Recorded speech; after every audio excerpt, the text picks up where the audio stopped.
إن أول بيت وزع للناس للذي ببكة مباركا وهدى للعالمين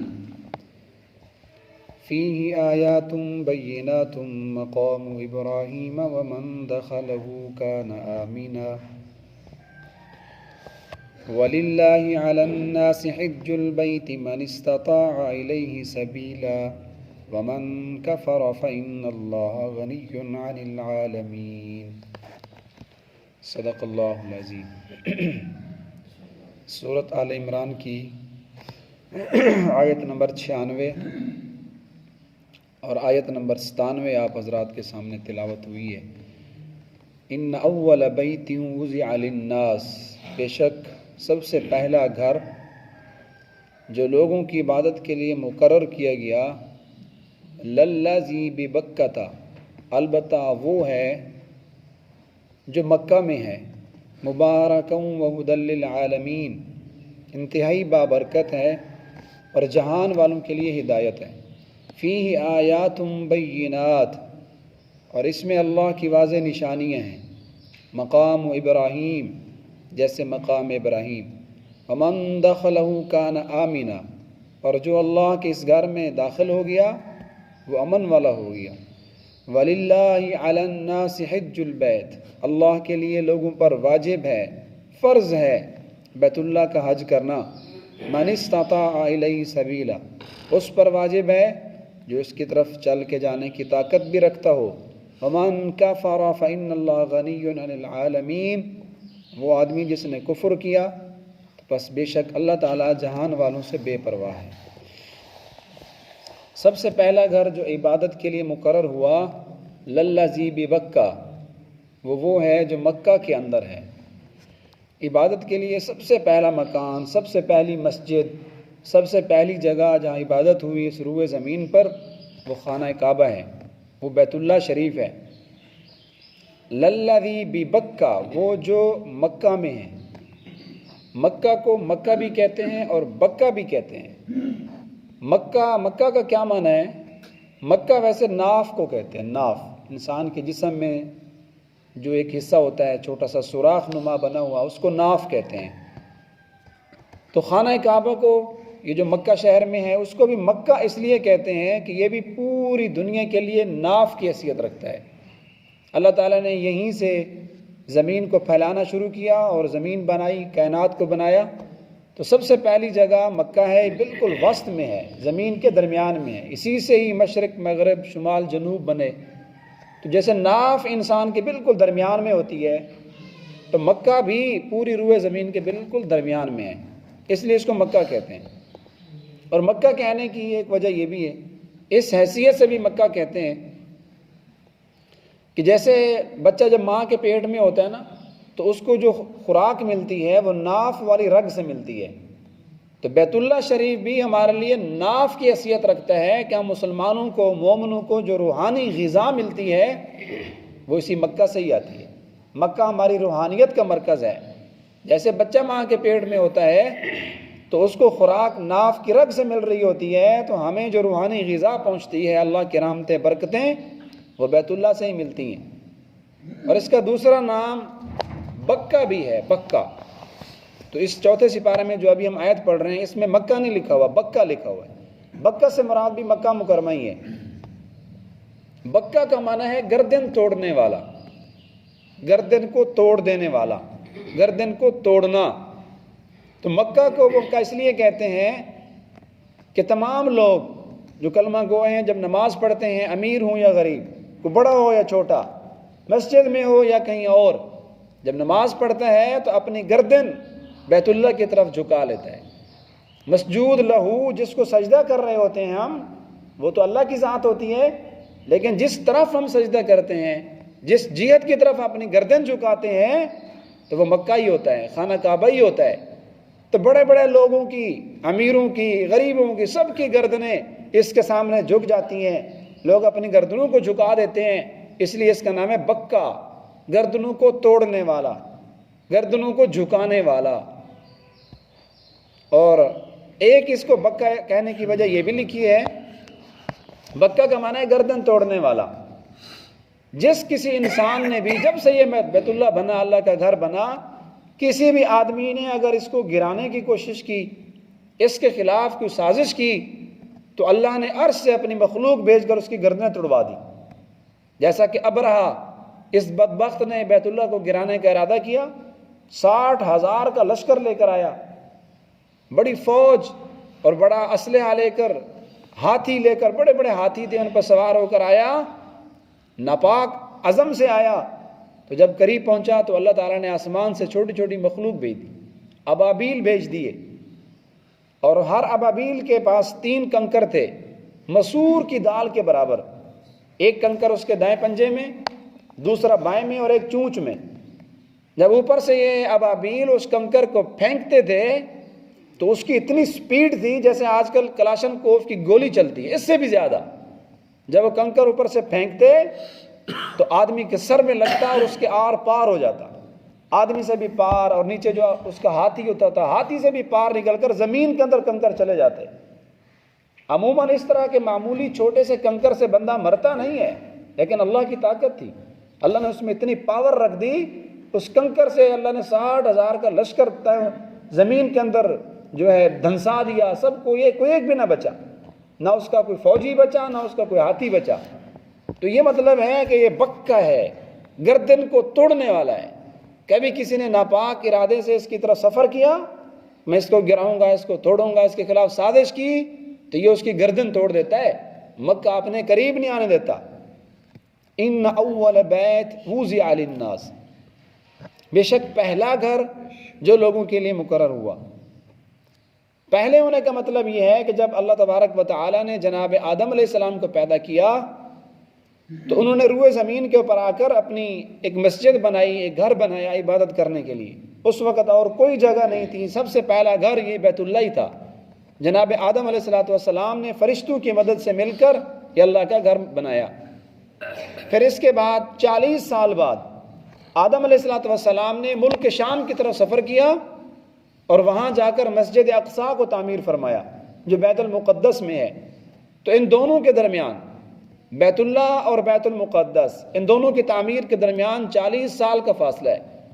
اور اس پر ایک واضح حدیث بھی ہے. سیدنا ابو ذر غفاری رضی اللہ تعالیٰ عنہ نے آقائے دو عالم صلی اللہ علیہ وسلم سے سوال کیا کہ یا رسول اللہ، سب سے پہلا گھر، سب سے پہلی مسجد جو تعمیر ہوئی وہ کون سی تھی؟ اس زمین پر سب سے پہلے کون سی مسجد بنائی گئی؟ تو آپ نے فرمایا مسجد حرام، جس کے اندر کعبہ بھی ہے. تو پھر انہوں نے پوچھا اس کے بعد دوسری مسجد کون سی بنی؟ تو آپ نے جواب دیا مسجد اقصیٰ جو بیت المقدس میں ہے. تو آپ رضی اللہ عنہ نے پوچھا کہ یا رسول اللہ، ان دونوں کی تعمیر کے درمیان کتنا فاصلہ ہے؟ تو آپ نے فرمایا 40 سال کا فاصلہ ہے. تو سب سے پہلا گھر اس حدیث میں واضح ہوا، ان اول بیت وضع للناس للذی ببکہ، وہ گھر ہے خانہ کعبہ جو مکہ کے اندر ہے. اور بعد میں جب نوح علیہ السلام کی قوم پر طوفان آیا تھا، پانی کا سیلاب آیا تو پوری دنیا پر پانی پھر گیا، تو یہ 2 مقدس جگہیں بھی، بیت اللہ اور بیت المقدس، یہ دونوں بھی شہید ہو گئے. پھر اس کے بعد جناب ابراہیم علیہ السلام نے اپنے بیٹے حضرت اسماعیل علیہ السلام کے ساتھ مل کر اس خانہ کعبہ کی دوبارہ تعمیر کی. اور جب تعمیر انہوں نے کی تو اس کا جو کورڈ ایریا تھا وہ 44 مربع فٹ، یعنی ہر طرف سے مشرق مغرب شمال جنوب اس کے نبی چوڑائی جو ہے 44 فٹ ہے. اور اس کی جو اونچائی ہے خانہ کعبہ کی وہ 50 فٹ ہے، بلندی 50 ہے، تو 44 اس کا مربع فٹ کورڈ ایریا ہے. اور اس کے بعد انہوں نے جناب جو بیت المقدس تھا، جو اس میں مسجد اقصیٰ جس کو کہتے ہیں، اس کی تعمیر حضرت یعقوب علیہ السلام نے کی. خانہ کعبہ کو نوح علیہ السلام کے طوفان کے بعد ابراہیم علیہ السلام نے بنایا، اور مسجد اقصیٰ جو بیت المقدس میں ہے اس کو جناب یعقوب علیہ السلام نے تعمیر کیا. پھر اس کے بعد حضرت داؤد علیہ السلام نے اس میں مزید توسیع کی. جب حضرت یعقوب علیہ السلام نے بنایا تو چھوٹا سا ایک کمرہ تھا، اور داؤد علیہ السلام نے تھوڑا سا اس کو بڑا کر دیا. حضرت سلیمان علیہ السلام نے اپنے دور میں اس کو خوب ٹھاٹ باڑ کے ساتھ چمکایا اور اس میں مزید توسیع کی. تو پھر یہ مسجد حضرت عمر رضی اللہ عنہ کے دور میں فتح ہوئی، مسلمانوں کے پاس رہی.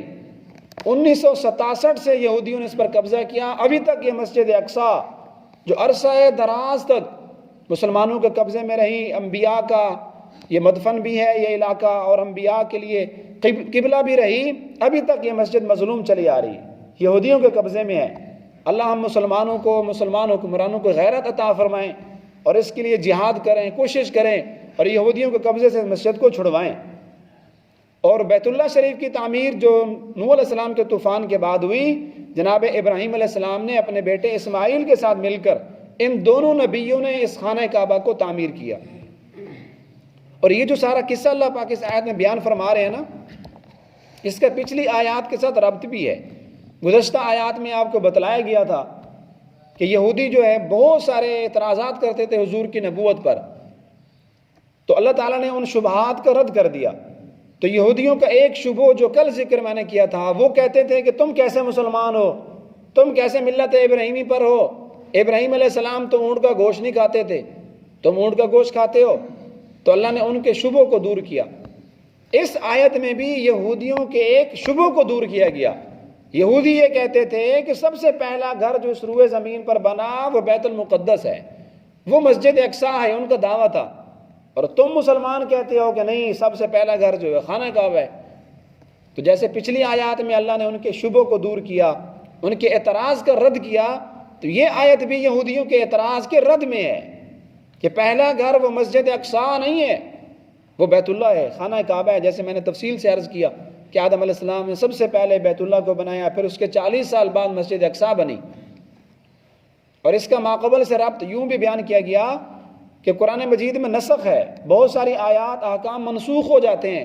جیسا کہ اونٹ کا گوشت پہلی شریعتوں میں ایسا تھا کہ لوگ اس کو حرام کر لیتے تھے، تو اللہ تعالیٰ نے اس کو منسوخ کر دیا، نہیں، اونٹ کا گوشت ہماری شریعت محمدیہ میں حرام نہیں ہے، حلال ہے۔ تو اللہ تعالیٰ یہاں بھی نسخ کو بیان فرما رہے ہیں کہ پہلے انبیاء کے لیے قبلہ بیت المقدس تھا، مسجد اقصیٰ ہوا کرتی تھی، تمہارا قبلہ تم نے جدھر منہ کرنا ہے وہ بیت المقدس نہیں ہے بلکہ وہ خانہ کعبہ ہے۔ تو یوں ماقبل والی آیات کے ساتھ اس کا ربط بھی ہے۔ وُضِعَ لِلنَّاسِ یہ مقرر کیا گیا اس کی طرف لوگ منہ کریں۔ لَلَّذِي بِبَکّہ جو مکہ کے اندر ہے، مبارکہ بڑی برکت والا ہے، اللہ کی روزانہ اس پر رحمتیں برکتیں نازل ہوتی ہیں۔ وَهُدًى لِلْعَالَمِينَ اور پورے جہان والوں کے لیے مکہ ہدایت کا مرکز ہے، یہیں سے ہدایت پورے جہان والوں کے اندر تقسیم ہوتی ہے۔ فِيهِ آیاتٌ بَيِّنَاتٌ مقام ابراہیم، اور اس میں اللہ نے واضح نشانیاں رکھی ہیں، اور ان نشانی میں سے ایک مقام ابراہیم بھی ہے۔ مقام ابراہیم سے مراد وہ پتھر ہے جس پر جناب ابراہیم علیہ السلام چڑھ کر بیت اللہ کی تعمیر کرتے تھے، اور اس پتھر کے اوپر آپ کے پاؤں مبارک کے نشانات بھی ہیں۔ ابتداء میں تو یہ جو پتھر تھا یہ زمین کے اندر جڑا ہوا تھا، لیکن بعد میں جب لوگوں کا رش زیادہ ہوا، ہجوم ہونے لگا، تو سعودی حکومت نے اس پتھر کو مینار نما ایک ڈبے کے اندر بند کر کے بیت اللہ کے تھوڑا سا فاصلے پہ رکھ دیا۔ وَاتَّخِذُوا مِن مَّقَامِ إِبْرَاهِيمَ مُصَلًّى، قرآن مجید میں اس کا ثبوت ہے۔ پہلے سپارے میں اللہ پاک فرماتے ہیں جب تم حج کے لیے جاؤ یا عمرے کے لیے جاؤ، بیت اللہ کا طواف کرو، تو جب 7 چکر پورے ہو جائیں، مقام ابراہیم کے سامنے آ کر نماز پڑھو، اس کو جائے نماز بناؤ۔ وَاتَّخِذُوا مِن مَّقَامِ إِبْرَاهِيمَ مُصَلًّى، نماز کی جگہ بناؤ، یعنی اس کے سامنے آ کر 2 رکعت نماز پڑھو۔ تو جو حاجی معتمرین عمرہ کے لیے جاتے ہیں، طواف کے فوراً بعد مقام ابراہیم کے سامنے آ کر 2 رکعت نماز پڑھتے ہیں۔ تو یہ بھی واضح نشانی ہے مقام ابراہیم۔ وَمَن دَخَلَهُ كَانَ آمِنًا، اور اللہ پاک نے اس بیت اللہ کو، خانہ کعبہ کو، مسجد حرام کو یہ عظمت، یہ فضیلت بخشی ہے، جو آدمی اس میں داخل ہو جائے وہ امن والا ہے، اس کو کوئی نقصان نہیں پہنچا سکتا، اس کو کوئی قتل نہیں کر سکتا۔ حتیٰ کہ ایسے بندے کو جو اس حرم میں آ جائے، حرم کی حدود میں داخل ہو جائے، اس کو کوئی گالی بھی نہیں دے سکتا۔ انسان تو کیا، اس کے علاوہ جو دیگر مخلوقات ہیں، جانور، شکار، اس کو بھی پکڑنا جائز نہیں، حتیٰ کہ وہاں کے درخت کو بھی کاٹنا جائز نہیں، وہاں کے گھاس کو بھی کاٹنا جائز نہیں۔ اگر کوئی آدمی وہاں چلا گیا اور اس کے سر میں جوئیں ہیں، اس کے لیے یہ بھی اجازت نہیں ہے اپنے سر کے اندر جو جوئیں ہے، جو اس کو تکلیف دے رہی ہے، اس کو کاٹ رہی ہے، وہ اس کو بھی مار دے، یہ بھی اس کے لیے جائز نہیں۔ حالات احرام میں ان سب چیزوں کے اوپر پابندی ہے۔ وَمَن دَخَلَهُ كَانَ آمِنًا، جو بھاگتا ہوا دوڑ کر کہیں سے بھی حدود حرم میں آ گیا، کان آمنا، اللہ نے اس کو امن دے دیا، اللہ نے اس کو پناہ دی۔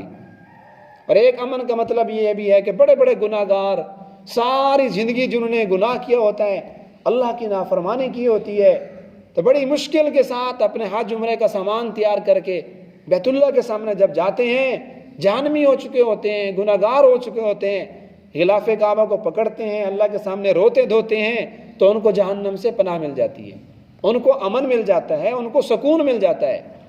ساری دنیا سے تکلیفیں اٹھا اٹھا کر پریشان حال آدمی، غمگین آدمی، دنیا کا ستایا ہوا، دکھوں کا مارا ہوا، جب بیت اللہ کے سامنے جاتا ہے، خانہ کعبہ کو دیکھتا ہے، ساری تھکاوٹیں دور ہو جاتی ہیں، ساری پریشانیاں اس کو بھول جاتی ہیں۔ بیت اللہ کو یوں جو دیکھتا ہے نا، اس کی نظر تھکتی نہیں ہے۔ اور اس بیت اللہ میں، خانہ کعبہ میں اللہ نے وہ تاثیر رکھی، اس کو وہ مقام دیا کہ بیت اللہ ان چیزوں میں سے ہے جن کو دیکھنا بھی عبادت۔ جب حاجی حج کے لیے جاتا ہے، عمرہ کرتا ہے، طواف کر کر کے تھک جاتا ہے، تو بیت اللہ کے سامنے آ کر اس کو دیکھتا ہے، تو دیکھنے پر بھی اس کو ثواب مل رہا ہوتا ہے۔ بیت اللہ کی زیارت پر بھی فرشتے نامہ اعمال میں ثواب لکھتے ہیں، اور اس کو دیکھ کر آمنا، انسان کو امن ملتا ہے۔ اور اس آیت کا اگلا جملہ ہے وَلِلَّهِ عَلَى النَّاسِ حِجُّ الْبَيْتِ، اللہ کے لیے لوگوں پر حج فرض ہے۔ اس پر انشاءاللہ کل گفتگو ہوگی، کس پر حج فرض ہے، اس کی کیا شرائط ہیں، زندگی باقی تو کل